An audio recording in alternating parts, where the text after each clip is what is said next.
Salam dostlar.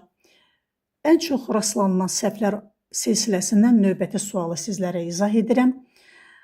Zər və yaxud da ki, qumar oyununda istifadə edilən die və dice ifadələri. Qeyd edim ki, die eyni zamanda feil kimi işləndikdə ölmək mənasını verir. Burada isə isim mənasında gedir. Onun fərqinə fikir verin. Deməli, cümlədə kontekstdə fikir verəcəksiniz ki, burada testin cavabında yanlış variantı seçməyəsiniz. Die tək formadadır. Bir ədəd oyun zərini ifadə edir. Onun cəm forması isə dice.